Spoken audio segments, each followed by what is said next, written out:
សួស្តីប្រិយមិត្តទាំងអស់គ្នាស្វាគមន៍សាជាថ្មីជាមួយនឹងការសម្រាយរឿងរបស់ admin ថ្ងៃនេះ admin មកបន្តសាច់រឿង Facial Surgery ភាគទី4ជាបន្តទៀតមុននឹងចូលដល់សាច់រឿងរបស់យើងចំពោះប្រិយមិត្តដែលតបបានជួយ subscribe channel របស់ admin សូមជួយ subscribe ឲ្យ admin ម្នាក់មួយផងតែអ្នកទាំងអស់គ្នាកុំឲ្យខាតពេលវេលាយូរយើងមកបន្តតាមដានសាច់រឿងជាមួយ admin តែម្ដងទៅបន្ទាប់ពីលោកម្ចាស់សូមដឹងថាអ្នកវឹកហាត់យុទ្ធសាស្ត្រអស់ទាំងនេះមកកាន់ដេកធានីកំចាត់ស៊ីនមីគាត់ពិតជាត្រេកអរខ្លាំងមែនទែនហើយបបួលអ្នកទាំងអស់នោះទៅកាន់ដេកធានីជាមួយគ្នាលើនេះតែម្ដងតែពួកគេនឹងក៏បានហាមឃាត់ដោយសារតែទៅមកដល់អត់ទាន់បានញ៉ាំអីក៏បានប្រាប់ទៅកាន់លោកម្ចាស់ស៊ុនសិនថាឲ្យគាត់សម្រាប់មកផ្លែទៅចំណែកឯពួកគេក៏សម្រាប់បរិភោគអាហារយកកម្លាំងដូចគ្នាទើបលោកម្ចាស់សិនឲ្យអ្នកបម្រើនៅក្នុងទៀមរៀបចំអាហារទោះឲ្យគាត់គឺជាអ្នកចេញប្រាក់ចំណែកឯខ្លួននឹងទៅសម្រាប់ខាងលើបន្តិចសិនអ្នកស្រីលីចង់ចាត់ការទៅលើពួកគេខ្លាំងណាស់តែខ្លួនឯងនឹងគ្មានសមត្ថភាពមានតែលាក់ទុកកំហឹងមួយនេះចំណែកជីងនឹងចាប់អារម្មណ៍ជាមួយនឹងក្នុងរបស់លូហួយយ៉ាងខ្លាំងអំឡុងពេលបរិភោគអាហារជីងក៏យកស្រាទៅរាក់ទាក់ជាមួយនឹងលូហួយតែគេអត់បានឆ្លើយតបនោះឡើយគឺជីងឃើញអញ្ចឹងគេក៏ស្ម័គ្រចិត្តចង់ផឹកជាមួយនាងតែក៏ត្រូវបាននាងថាឲ្យវិញថាខ្លួននឹងមិនចាប់អារម្មណ៍ជាមួយនឹងគេនោះទេពួកឲ្យគេនឹងពិតជាហួចចិត្តជាមួយនឹងនាងយ៉ាងខ្លាំងជីងដឹងថាគេជាមួយនឹងម្ចាស់ផ្ទះសំណាក់ស្គាល់គ្នាហេតុអ្វីបានជានឹងត្រូវគេធ្វើបាបគេបន្តិចជួយអីអញ្ចឹងណារួចក៏បានយកដៃទៅប៉ះរាងកាយរបស់លូហួយឃើញថាវាមានភាពរឹងមាំបែបនេះនាងក៏ដឹងបន្ថែមទៀតថាគេគឺជាអ្នកវឹកហាត់ក្បាច់គុនដែលចង់ឲ្យគេនឹងទៅរករឿងចាំងជីហើយខ្លួនគឺជាអ្នកការពារដែលសង្ឃឹមថាគេមិនស្លាប់អីអញ្ចឹងណាលូហួយអត់ខ្ចីនិយាយរកទៅនាងដើរចាក់ចែងមកវិ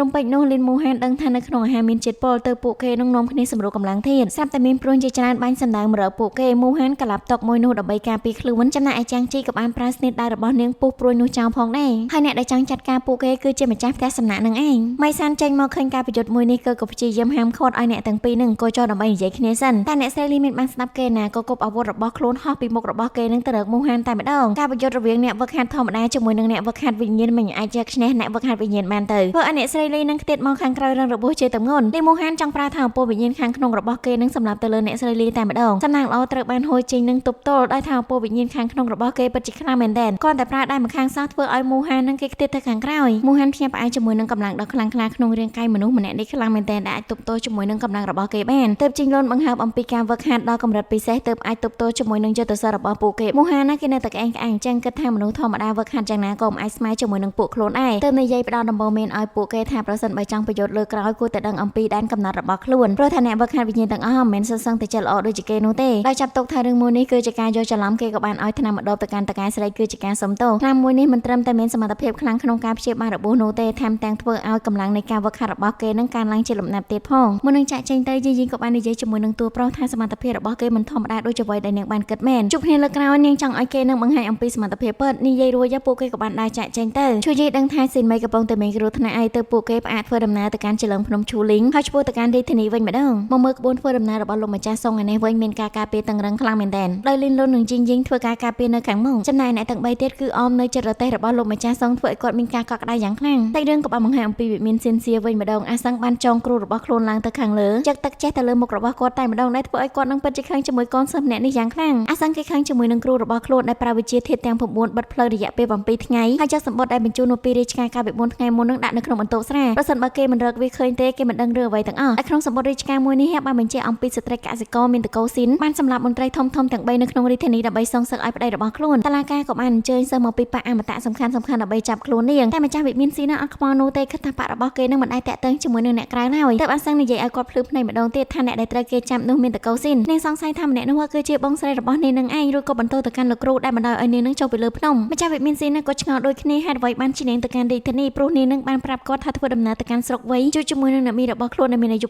80ឆ្នាំហើយចិត្តរបស់គេរឹងរូសខ្លាំងមែនទែនគាត់ក៏គ្មានជំរឿននោះឡើយមានតែឲ្យគេទៅចំណែកអ្នកវឹកហាត់តកោស៊ីនមានច្រើនខ្លាំងណាស់មិនប្រកាសថានាងនោះឡើយអាសឹងអត់អស់ចិត្តជាមួយនឹងរឿងមួយនេះនោះឡើយទោះបីជាមិនដឹងថាបងស្រីរបស់ខ្លួនរៀបការពីអង្កោក៏ដោយតែគេក៏ត្រូវចុះពីលើភ្នំដើម្បីស្វែងរកនាងដែរនិយាយរួចនាងក៏បានដើរចាក់ចេញទៅបង្ងើយអត់ខ្វល់ថាលោកគ្រូរបស់ខ្លួននឹងកំពុងតែចុះចំណងព្យួរជើងនៅខាងលើនោះទេតែរឿងជាបន្តក៏បានបង្ហាញអំពីវិមានរបស់សម្ដេចលៀងធ្វើទៅបិទតែមានអ្នកការពារច្រើនយ៉ាងណាក៏គាត់នៅតែមានភាពភ័យខ្លាចក្លែងមកខាងក្រៅវិមាននេះក៏មានការប្រយុទ្ធគ្នារវាងស៊ីនមីជាមួយនឹងលោកគូដែលមកពីប៉ាឈីងហុងគាត់ត្រូវបានសម្ដេចលៀងអញ្ជើញមកការពារពីសុវត្ថិភាពរបស់ខ្លួនដូច្នេះគាត់ក៏មិនអនុញ្ញាតឲ្យនាងនឹងចូលទៅខាងក្នុងបានដែរឈប់ឲ្យនាងនឹងខ្ជះខ្ជាយកម្លាំងរបស់ខ្លួនទៅដែលបន្តថាឲ្យនាងគឺជាអ្នកបរាជ័យក្នុងរឿងស្នេហាក្នុងនាងគឺជាអ្នកបណ្ដុំបណ្ដាលខុសច្បាប់ម្ដងហើយម្ដងទៀតជឿចែកអំពីរឿងរបស់មនុស្សតែស៊ីនមីអត់ខ្វល់ជាមួយនឹងសម្ដីអត់ប្រយោជន៍របស់លោកគូនោះឡើយទើបលោកគូបញ្ចេញក្បាច់យុទ្ធសាស្ត្ររបស់ខ្លួនដែលបង្កើតបានជាសមោខ្មោចដេញប្រហារចង់បដៅនាងបន្តិចតែស៊ីនមីមិនមែនខ្សោយឲ្យខ្មោចរបស់លោកគូដេញតណាទើបលោកគូបានប្រើកម្លាំងរបស់ខ្លួនបន្ថែមទៀតស៊ីនមីឃើញថាការប្រយុទ្ធមួយនេះប្រសិនបើនៅតែបន្តវានឹងធ្វើឲ្យនាងនឹងកាន់តែហត់នឿយអញ្ចឹងហើយនាងក៏បានប្រើប្រាស់ល្បិចមួយដែលបញ្ឆោតសមោអស់ទាំងនោះដេញដល់កន្លែងមានសសររួចប្រើក្បាច់ពិសេសរបស់ខ្លួនបង្កើតបានទៅជាសរសៃនៃក្បួន ខ្លួនឃុំឃាំងវិញ្ញាណខ្មោចអស់ទាំងនោះបន្ទាប់មកនាងក៏បានប្រើប្រាស់ដាវកាប់ទៅសសរឲ្យសង្កត់ខ្មោចរបស់លោកគូយកតែម្ដងលោកគូដឹងថាខ្មោចរបស់ខ្លួនឯងនឹងកំពុងតែមានបញ្ហាហើយអត់បានដកដង្ហើមស្រួលបួលផងស្រាប់តែដាវរបស់ទូស្រីដែលមានរាងជាខែនឹងមកបុកលើរាងកាយរបស់គាត់ខ្ទាតទៅខាងក្រៅបែកទ្វារខ្ទេចអស់ពេលនេះនាងបានចូលមកខាងក្នុងហើយរួចក៏និយាយថាជីវិតដែលនៅខាងក្នុងនាងក៏បន្ទុកដូចគ្នាតែលោកគូក៏មិនមែនមានតែស្នេហ៍មួយនេះដែរមុនពេលដែលគាត់បានឈានជើងមកដល់ចំណុចកន្លែងនេះគាត់បានឆ្លងកាត់ឧបសគ្គយ៉ាងច្រើនដែលមានគោលបំណងរំលឹកទៅការនាងទោះបីជានាងនឹងខ្លាំងប្រកែកយ៉ាងណាក៏ដោយមនុស្សគ្រប់គ្នានឹងនៅតែឆ្លងកាត់វ័យក្មេងតែរបស់គាត់សិនមិនអត់យល់នោះទេទើបគាត់បានប្រើប្រាស់ខ្មោចរបស់ខ្លួនបង្កើតអាណាចក្រតូចមួយដែលមានតែគេពីរនាក់ហើយនិយាយថាកន្លែងនេះគឺជាកន្លែងកប់សោរបស់នាងឯងនិយាយរួចក៏បានប្រើវត្ថុបុរាណរបស់ខ្លួនដែលជាក្បួនបង្វែរពេលវេលាធ្វើអ្វីជាមួយនឹងធម៌ពលវិញ្ញាណរបស់អ្នកទាំងពីរត្រឡប់ទៅមុនពេល50ឆ្នាំមុនដែលការពេលនោះទូស្រីនឹងអត់ទាន់សម្រេចកម្រិតទី4ឈីឡើយតែលោកគូស្ថិតនៅកម្រិតកម្ពស់ស្រាប់ហើយទើបគេយល់ថាការកម្ចាត់នាងនៅក្នុងពេលនេះវាងាយស្រួលខ្លាំងណាស់និយាយរួចគេក៏បានប្រើប្រាស់ថាពលខ្លាំងក្លារបស់គេបង្កើតបានទៅជាខ្សែច្រវាក់វាបហាទៅលើស៊ីនមីតែម្ដងថែមទាំងនិយាយឲ្យនាងចុះចាញ់ទៅគេនឹងសម្លាប់នាងឲ្យឆាប់ជាងនេះអ្វីត្បិតស៊ីនមីពេលនោះអត់ទាន់ឆ្លងកាត់កម្រិតឈីមែនតែការវឹកហាត់ជាមួយនឹងល្បឿនដ៏លឿនរបស់នាងអាចយកអាវុធរបស់ខ្លួននឹងទៅឆ្មក់មុខរបស់លោកគូបណ្ដាលឲ្យវាមានឈាមបន្តិចលោកគូក៏និយាយថានាងនឹងគឺជាមនុស្សឆ្លាតដឹងថាគាត់ប្រើប្រាស់ថាពលមួយនេះត្រូវការឈាមបានជាគេនឹងមានចេតនាបង្ហូរឈាមរបស់គាត់អីចឹងណាតែនាងបែរជានិយាយថាអត់ទេគឺគាត់នឹងគ្មានឱកាសក្នុងការចេញទៅវិញតែម្ដងនិយាយរួចនាងក៏បានបដិងកម្លាំងនៃថាពលវិញ្ញាណរបស់ខ្លួនបង្កើនកម្រិតយ៉ាងឆាប់រហ័សខ្លាំងមែនទែនលោកគូឃើញបែបនេះហើយក៏មានការភ្ញាក់ផ្អើលយ៉ាងខ្លាំងហេតុអ្វីបានជានាងនឹងធ្វើការវឹកហាត់លឿនដល់ម្លឹងទៀនមេក៏ប្រាប់អំពីមូលហេតុដែលនាងនឹងស្ថិតនៅក្នុងកម្រិតឈីឯប៉ុន្តែក្លាហាននៅក្នុងការប្រឈមមុខជាមួយនឹងសត្រូវពិភពលោកត្រូវប៉ះអមតៈផ្សេងទៀតតាមប្រមាញ់តែនាងអត់ខ្លាចនោះទេព្រោះតែនាងចាប់ផ្ដើមបណ្ដុះបណ្ដាលដំបូងស្ថិតនៅក្នុងប៉ះអមតៈក្រោមអាយុ12ឆ្នាំនាងក៏អាចដឹងអំពីមូលដ្ឋានគ្រឹះទាំងអស់នៃកម្រិតទី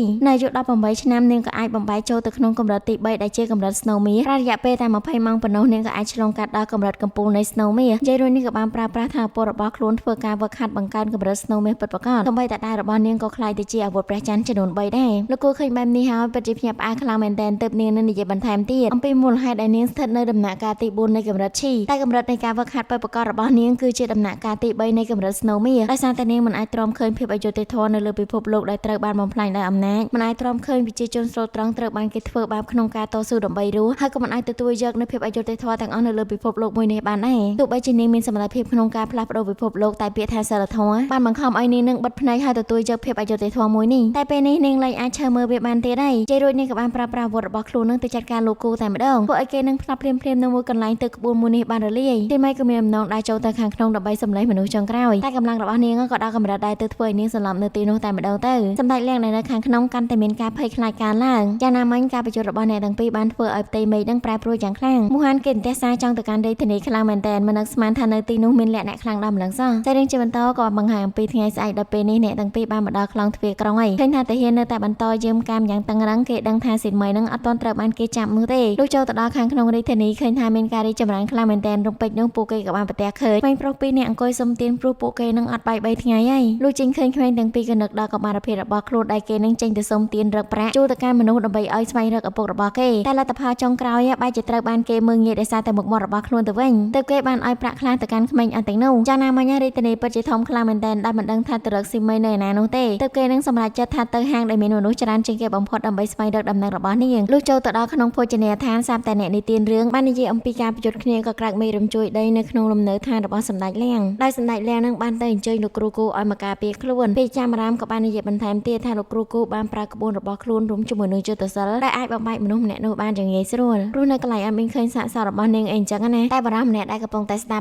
់គេអត់ជឿនោះឡើយពីព្រោះតែលោកគូនឹងបានស្លាប់នៅទីនោះដោយអាវុធរបស់អមតៈសេនហើយប្រសិនបើនាងនឹងស្លាប់ពិតមែនមិនបានជាព្រះអង្គម្ចាស់ជាងនឹងនៅតែមានភាពភ័យខ្លាចដដែលដោយនិមន្តលោកនឹងឲ្យទៅសូត្រធម៌ទៀតផងអ្នកនិទានរឿងគេឆ្លើយលែងចេញចំពោះរឿងនេះហើយទើបភ្ញៀវផ្សេងទៀតនឹងចង់ដឹងអំពីអមតៈសេនតែនាងនឹងមកពីភ្នំមួយណាហើយមានរឿងអ្វីកើតឡើងចំពោះនាងបានជានាងនឹងធ្វើខុសអំពីច្បាប់អមតៈអីអញ្ចឹងណាទៅព្រោះគ្នានំគ្នាជជែកអំពីរឿងនេះថានាងនៅកំពុងស្វែងរកយុត្តិធម៌ឲ្យប្តីរបស់ខ្លួនដែលត្រូវបានគេចាប់ប្រកាន់ហើយប្តីរបស់នាងគឺជាលោកចៅវាយស្រុកវ័យដែលមានឈ្មោះថាលូហួយនឹងឯងសម័យខ្លួនដែលដើរកាត់នេះគេអត់តនិយាយអ្វីនោះទេទុកឲ្យអ្នកទាំងអស់គ្នានឹងនិយាយមកសិនដែលបន្តឡើងទៅជាន់ខាងលើស្ដាប់គេនិយាយគ្នាក៏ដូចជាបរិភោគអាហារទើបអ្នកខាងក្រោមនឹងបាននិយាយអំពីរឿងអយុត្តិធម៌របស់លូហួយថាគេនឹងមានភាពស្មោះត្រង់ឧស្សាហ៍ព្យាយាមអាចប្រើយុទ្ធសាស្ត្រដ៏ឆ្លាតវៃក្នុងការជួយសង្គ្រោះអ្នកភូមិនៅពេលទឹកចំនួនស្រុកវ័យតែនៅទីបញ្ចប់ក៏ត្រូវបានគេចាប់ប្រកាន់ហើយប្រហារជីវិតយ៉ាងព្រៃផ្សៃទើបប្រពន្ធរបស់គាត់នឹងមានការខឹងសម្បារយ៉ាងខ្លាំងដោយធ្វើការសងសឹកឲ្យគាត់បង្កើតរឿងសុទ្ធតែអ្នកទាំងពីរនឹងគឺជាសង្សារនៅក្នុងវ័យកុមារភាពតែក៏ត្រូវបានបែកគ្នាដោយសារសង្គ្រាមក្រោយមកនាងក៏បានចូលទៅក្នុងប៉ាអមតៈហើយលោកម្ចាស់លូនៅតែព្យាយាមស្វែងរកនាងគ្រប់ទីកន្លែងតែរកអត់ឃើញនោះទេ រហូតធ្វើឲ្យគាត់នឹងចូលបម្រើកងទ័ពហើយមានឈ្មោះល្បីល្បាញទៅអ្នកនាងស៊ីននឹងបានមករកគាត់ឃើញពួកគេក៏បានរៀបការជាមួយគ្នាតែជាអកុសលសេចក្តីសុខរបស់អ្នកទាំងពីរនឹងមិនបានគង់វង្សនោះទេព្រោះព្រះអង្គម្ចាស់លោកនឹងត្រូវបានមន្ត្រីអាក្រក់អស់ទាំងនោះធ្វើការចោទប្រកាន់ខណៈពេលដែលអ្នកនាងស៊ីនទៅឆ្ងាយពួកគេក៏បានធ្វើការប្រហារជីវិតទៅកាន់ព្រះអង្គម្ចាស់លោកតែម្ដងនិយាយរួមទៅអ្នកដែលនៅខាងក្រោមនឹងគេព្យាយាមនិយាយថាអ្នកទាំងពីរនឹងពិតជាស្រឡាញ់គ្នាខ្លាំងហាត់បាននៅជាមួយគ្នាអីចឹងណាតែធ្វើឲ្យហួយជិញគេពិតជាអស់សំណើចខ្លាំងមែនតែនសួរទៅកាន់លូហួយថារឿងនេះវាពិតដែរឬក៏អត់លូហួយគេហួសចិត្តជាមួយនឹងអ្នកនិទានរឿងអស់ទាំងនេះខ្លាំងមែនតែនតែនៅក្នុងចិត្តក៏លួចបារម្ភអំពីសៀនមីព្រោះតែអ្វីដែលអ្នកនិទានបាននិយាយគឺនាងនឹងជួបជាមួយនឹងលោកគូគេស្គាល់ថាម្នាក់នេះគឺជាអ្នកវឹកហាត់នៅក្នុងផ្លូវខុសដែលមានការបោកបញ្ឆោតចិត្តខ្លាំងមែនតែនធ្វើតែគាត់នឹងវឹកហាត់ត្រឹមកម្រិតឈីនៃដំណាក់កាលទី9សៀនមីអាចគេចផុតអំពីកំណត់ដៃរបស់គាត់នាងក៏អស់កម្លាំងមិនស្ទើរដែរតែជួយយើងនៅតែបញ្ជាក់ថាលោកគូមានអ្វីអស្ចារ្យទៅអ្នកដែលគួរឲ្យបារម្ភគឺជាមនុស្សដែលពួកគេនឹងទើបនឹងជួបនៅក្នុងផ្ទះសំណាក់នោះឯងតែរឿងជាបន្តក៏បានបង្ហាញអំពីអាសឹងធ្វើដំណើរស្វែងរកសៀនមីមកដល់ស្រុកភីងសៀងចាក់ដល់នេះក៏បានជួបប្តីប្រពន្ធពីរនាក់ដងវល់ទៅការមនុស្សគ្រប់គ្នាឲ្យជួយសង្គ្រោះកូនរបស់ខ្លួនអាសឹងឃើញបែបនេះពិតជាអាណិតយ៉ាងខ្លាំងទើបចូលទៅពិនិត្យបន្តិចដែលឲ្យថ្នាំមួយគ្រាប់លេបហើយម្នាក់នោះក៏បានលេបថ្នាំហើយនាងក៏បានបើកភ្នែកមកភ្លាមធ្វើឲ្យមនុស្សគ្រប់គ្នានឹងពិតជាកោតសរសើរចំពោះនាងយ៉ាងខ្លាំងថានាងគឺជាអ្នកបណ្ដុះបណ្ដាលដែលមានយុទ្ធសាស្ត្រខ្លាំងពូកែអាចព្យាបាលក្មេងអីអញ្ចឹងណាត្រូវពេលជាមួយគ្នាយើងក៏ឃើញថាជីងលុននឹងនៅនឹងដែរគេគាត់នឹងឃើញអាសឹងភ្លាមហាក់ដូចជាធ្លាប់ស្គាល់នាងតាំងពីមុនមកអញ្ចឹងទើបព្យាយាមដើរតាមនាងគ្រប់ទីកន្លែងលុះទៅដល់កន្លែងមួយមុខរបស់អាសឹងក៏របូតចេញពីក្បាលហត់ទៅខាងក្រោយជីងលុនឃើញបែបនេះក៏ព្យាយាមចាប់មុខមួយនោះទើបអាសឹងដឹងថាមានមនុស្សកំពុងតែតាមនាងដោយបញ្ចេញវិជាគុណដៅភ្លោះយ៉ាងស្ទាត់ជំនាញជាងអទៅកាន់គេសួរថាហេតុអ្វីបានជាគេតាមខ្លួនអញ្ចឹងតែជីងលុនអត់បាននិយាយអ្វីនោះឡើយគ្រាន់តែហុចមុខឲ្យនាងប៉ុណ្ណោះទើបនាងក៏មិនទៅកាន់ជីងលុនបន្ថែមទៀតកុំឲ្យតាមនាងអីនៅពេលដែលអាសឹងបានដើរចាក់ចេញទៅមើលទៅកាន់ជីងលុនដូចជាសំណោះសំណៅខ្លាំងមែនទែនក្លែងមកកាន់ភោជនីយដ្ឋានឯនេះវិញអ្នកបម្រើបានយកស្រាជាមួយនឹងម្ហូបបរអ្នកទាំងពីរតែគេអត់ដឹងក៏បានដាក់មុខម្ហូបនៅមុខរបស់លូហួយតែម្ដងលូហួយក៏នៅឃើញម្ហូបមួយនោះហើយគេមានអារម្មណ៍ថាខ្ពើមយ៉ាងខ្លាំងរុញវាទៅឲ្យឈូយីជាបន្តបន្ទាប់ធ្វើឲ្យអ្នកបម្រើពិតជាឆ្ងល់ខ្លាំងមែនទែនតែម្ហូបរបស់គេនឹងមិនល្អមែនឬបានជាលោកម្ចាស់ធ្វើបែបនេះឈូយីគេបញ្ញាប់បកស្រាយខ្លាំងអ្នកបម្រើមួយនោះអន់ចិត្តថាគាត់អត់បានបរិភោគអាហារនោះទេគាត់គ្រាន់តែផឹកស្រាប៉ុណ្ណោះចូលពេលជាមួយគ្នាយើងក៏ឃើញថាមូហានជាមួយនឹងចែងជីមកដល់ទីនេះដូចគ្ន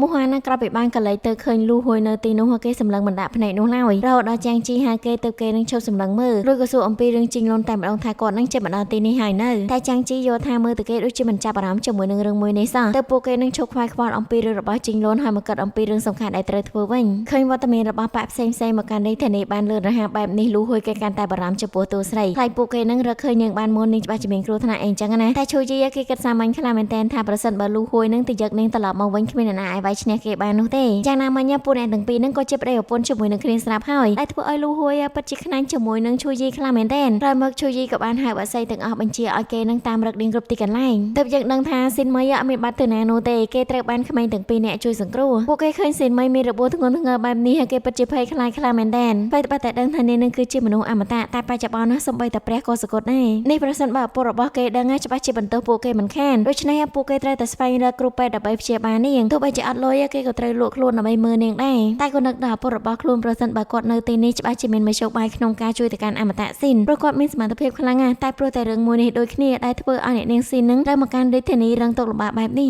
រំពេចនោះពួកគេក៏បានលើសម្លេងអំពីវិនិយោគរបស់អ្នកលក់ថ្នាំដែលនិយាយអំពីថ្នាំបើកម្លាំងរបស់គេដែលអាចព្យាបាលជំងឺគ្រប់មុខអីអញ្ចឹងទៅលើបែបនេះអ្នកទាំងពីរពិតជាមានសង្ឃឹមយ៉ាងខ្លាំងចេញក៏ចេញទៅខាងក្រៅសួរនាំរបស់គាត់បន្តិចរួចក៏បញ្ឈរគាត់ចូលមកខាងក្នុងអ្នកលក់ថ្នាំគិតថាខ្លួនឯងកំពុងតែមានសំណាងធំហើយតែមានណាទាំងអស់គ្នានៅខាងក្នុងសៀវប៉ៅបានត្រៀមខ្លួនរួចជាស្រេចក្នុងការសម្ពឹងគាត់នឹងឯងពួកឯគាត់សន្លប់បាត់បង់ស្មារតីភ្លាមដល់ពេលដែលដឹងខ្លួនមកវិញឃើញថាខ្លួនឯងនឹងបានចោលចំណងទៅហើយទៅក្មេងទាំងពីរសូមឲ្យបរិះលក់ថ្នាំនឹងជួយទៅកាន់នាងផងព្រោះនាងនឹងគឺជាមនុស្សអមតៈនៅពេលដែលនាងដឹងខ្លួននាងនឹងតបស្នងទៅកាន់គាត់វិញចំណែកឯគេពេលធំឡើងក៏ព្យាយាមរកប្រាក់ទៅសងគាត់ដូចគ្នាប្រុសម្នាក់នោះពិតជាបបាក់នៅក្នុងការនិយាយខ្លាំងមែនទែនរហូតដល់ជីងនឹងបានដកយកកណាត់ចេញពីមាត់របស់គាត់ក៏ស្ទើរនឹងស្រែកទៅហើយត្រូវបានជីងនឹងលើករបស់ដើម្បីគំរាមទើបគាត់នឹងនិយាយអំពីការពិតថាខ្លួនឯងនឹងគ្រាន់តែជាអ្នកបោកប្រាស់លក់ថ្នាំនេះដើម្បីចិញ្ចឹមជីវិតប៉ុណ្ណោះមិននឹងអាចទៅជួយសង្គ្រោះមនុស្សអមតៈដូចជានាងបានទៅតែរឿងជាបន្តក៏បានបង្ហាញអំពីមូហានជាមួយនឹងជាងជីពួកគេបានធ្វើដំណើរទៅកាន់ភូមិគ្រឹះរបស់សម្ដេចលៀងពួកសម្ដេចលៀងនឹងពិតជាសប្បាយចិត្តយ៉ាងខ្លាំងតែពួកគេក៏មិនអាចទ្រាំជាមួយនឹងសម្ដេចលៀងបាននោះដែរទើបឲ្យគាត់នឹងឈប់មានការព្រួយបារម្ភដោយជោគជ័យទៅលើក្រុមគ្រួសាររបស់គេក៏ដូចជាភ្នំជីងជីទាំងមូលទៅសម្រាប់មួយទឹកឲ្យស្អាតអីអញ្ចឹងណាតាមទិសបែបនេះលោកម្ចាស់លៀងក៏បានធ្វើចិត្តបន្តិចដែរប៉ុន្តែគាត់មើលទៅដូចជានៅតែមានភាពភ័យខ្លាចហើយក៏មើលក្លិននឹងសម្ភារៈក៏ដូចជាតែនៅក្នុងភូមិគ្រឹះរបស់សម្ដេចលៀងទៅសឹងតែជាជាតិថ្នាំដែលធ្វើការស្ងប់អារម្មណ៍ហើយបណ្ដេញគ្រោះចង្រៃទាំងអស់ដែលធ្វើឲ្យពួកគេនឹងពិតជាហួសចិត្តជាមួយនឹងភាពភ័យខ្លាចមួយនេះខ្លាំងមែនទែនយ៉ាងណាមិញពួកគេត្រូវតែស្វែងរកនេះឲ្យបានឆាប់បំផុតតែគេមិនដឹងធ្វើយ៉ាងណាដើម្បីស្វែងរកនេះបាននោះទេចំណែកលោកគ្រូប៉ៃ